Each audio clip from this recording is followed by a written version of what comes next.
Budget हमारे किसानों तक हम पहुंचा रहे हैं।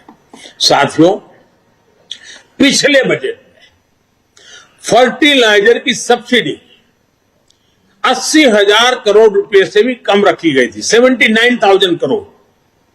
लेकिन कोरोना के कारण अंतर्राष्ट्रीय कीमतों में सप्लाई चेन में गड़बड़ होने के कारण बहुत बड़ा उछाल आया।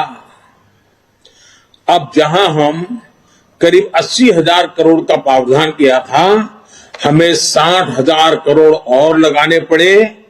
करीब करीब 1,40,000 करोड़ रुपया फर्टिलाइजर के लिए, जो पहले कभी नहीं करना पड़ा था। इसलिए क्योंकि फर्टिलाइजर का दाम बढ़ा है, लेकिन वो किसान पर बोझ न बने, इसलिए सरकार ने उसको झेला ताकि किसानों की लागत न बढ़े, उन पर अतिरिक्त बोझ न आए। और इस बार इस सब्सिडी को 79,000 से बढ़ा करके 1,05,000 करोड़ रुपए किया गया है, ताकि मेरे किसान भाइयों बहनों को फर्टिलाइजर के लिए संकट का सामना न करना पड़े। और आने वाले कुछ दिनों में हम एक नई योजना लेकर के आ रहे हैं, नैनो फर्टिलाइजर। किसानों की बहुत बड़ी मदद करने वाला एक बहुत बड़ा अहम, हमारे वैज्ञानिकों की मदद से हमने अनुसंधान किया है, जो इस बजट में भी इसका सीधा उल्लेख नहीं किया है, लेकिन उस दिशा में हम काम करने वाले हैं। इसी प्रकार एमएसपी को लेकर भी अनेक प्रकार की बातें फैलाई गई हैं, लेकिन हमारी सरकार ने बीते सालों में एमएसपी पर रिकॉर्ड खरीद की है। सिर्फ धान की ही बात करें, धान की, जो सीधे सीधे छोटे किसान की जिंदगी से जुड़ा हुआ है, और छोटे किसान की खेती जेब के लिए नहीं, जीवन के लिए होती है। सिर्फ धान को ही अगर बात करें तो इसी सीजन में किसानों को एमएसपी के रूप में 1.5 लाख करोड़ रुपए से अधिक मिलने का अनुमान है।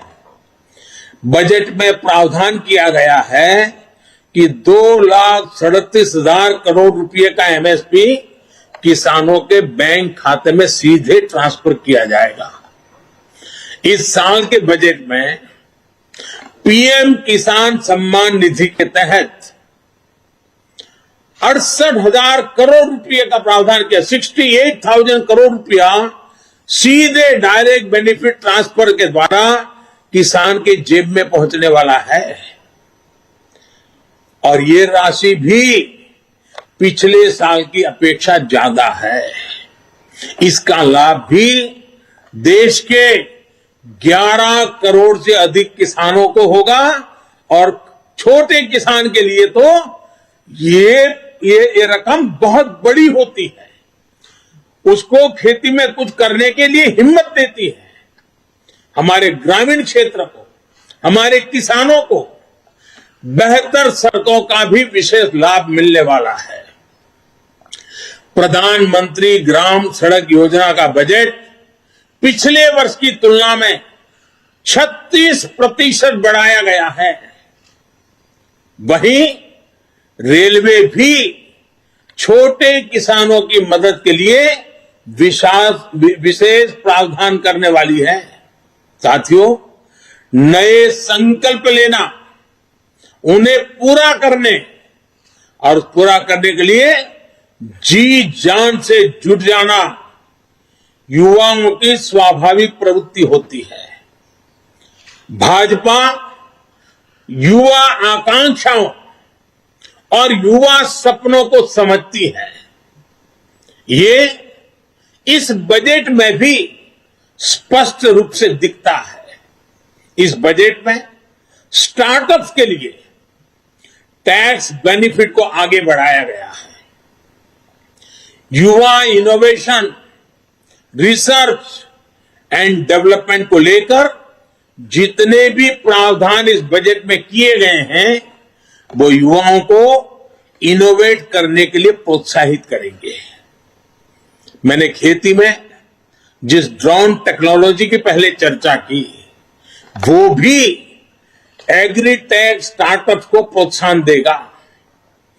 डिफेंस के क्षेत्र में स्टार्टअप्स हो या फिर डिजिटल करेंसी जैसे प्रावधानों से फिनटेक से जुड़े स्टार्टअप, ये युवाओं के लिए अनंत संभावनाएं बनाने वाले हैं। और स्टार्टअप की विशेषता है, स्टार्टअप जॉब क्रिएटर भी होते हैं। साथियों, युवाओं को शिक्षा और स्किल के बेहतर अवसर देने के लिए बीते सालों में टेक्नोलॉजी का दायरा निरंतर बढ़ाया गया है। इस बजट में इसको विस्तार देते हुए पहली डिजिटल यूनिवर्सिटी बनाने का फैसला किया गया है। इससे गरीब के गरीब बच्चों को भी अपनी रोजी रोटी कमाते हुए भी अगर इस यूनिवर्सिटी से कोई छोटे मोटे कोर्सेज करने हैं तो वो आराम से कर लेगा और उसको क्वालिटी एजुकेशन उपलब्ध होगा। सरकार ने इस बार के बजट में स्पोर्ट्स को भी बहुत तवज्जो दी है और काफी वृद्धि की है। और हम ये न भूलें कि स्पोर्ट्स के क्षेत्र में अधिकतम हमारे किसान के बच्चे ही आते हैं। किसान के परिवार की ही वो आन बान शान बन रहे हैं। खेलो इंडिया अभियान के बजट को भी बढ़ाया गया है। स्पोर्ट्स का बजट पिछले 7 सालों में 3 गुना से भी ज्यादा बढ़ा है। इसका भी लाभ हमारे युवा साथियों को होगा। साथियों, आपने पोस्ट ऑफिस से जुड़ी अहम घोषणा की बजट भाषण में सुनी होगी। अब पोस्ट ऑफिस के खातों में भी बैंकों की तरह ही mobile banking, internet banking, ATM और ऑनलाइन फंड ट्रांसफर की सुविधा मिल पाएगी। अभी देश में 1.5 लाख से अधिक पोस्ट ऑफिस हैं, जिसमें से अधिकतर गांवों में है। पोस्ट ऑफिस में जिनके सुकन्या समृद्धि अकाउंट और पीपीएफ अकाउंट है, उनको भी अब अपनी किस्त जमा करने पोस्ट ऑफिस जाने की जरूरत नहीं है। अब वो सीधे अपने बैंक अकाउंट से ऑनलाइन ट्रांसफर कर पाएंगे। इससे गांवों में रहने वाले किसानों, मजदूरों, वरिष्ठ नागरिकों, महिलाओं को विशेष रूप से बहुत सुविधा होगी। और हम जानते हैं, हमने एक पूरे देश का किसानों के लिए डिजिटल मार्केट प्लेटफॉर्म खड़ा किया है, ई-नाम। अब ई-नाम योजना के तहत जो किसान कारोबार करता है, उसको भी अपनी फसल बेचने के सारा कारोबार पोस्ट ऑफिस में ही बैंकिंग व्यवस्था होने के कारण बहुत आसानी से मेरा किसान अपना कारोबार कर लेगा। साथियों, आज सस्ता और तेज इंटरनेट भारत की पहचान बन चुका है। बहुत जल्द सभी गांव तक ऑप्टिकल फाइबर कनेक्टिविटी पूरी होगी। 5G सर्विस की लॉन्चिंग भारत में ईज ऑफ लिविंग और ईज ऑफ डूइंग बिजनेस को एक अलग ही आयाम देने वाली है। इससे सिर्फ इंटरनेट ही तेज नहीं होगा, डेटा स्पीड ही नहीं बढ़ेगी, बल्कि रिमोट सर्जरी के लेकर स्मार्ट ट्रांसपोर्टेशन तक, अगर ड्रोन से मुझे दूर सुदूर पहाड़ के कोई फल फूल अगर नजदीक में शहर लाना है तो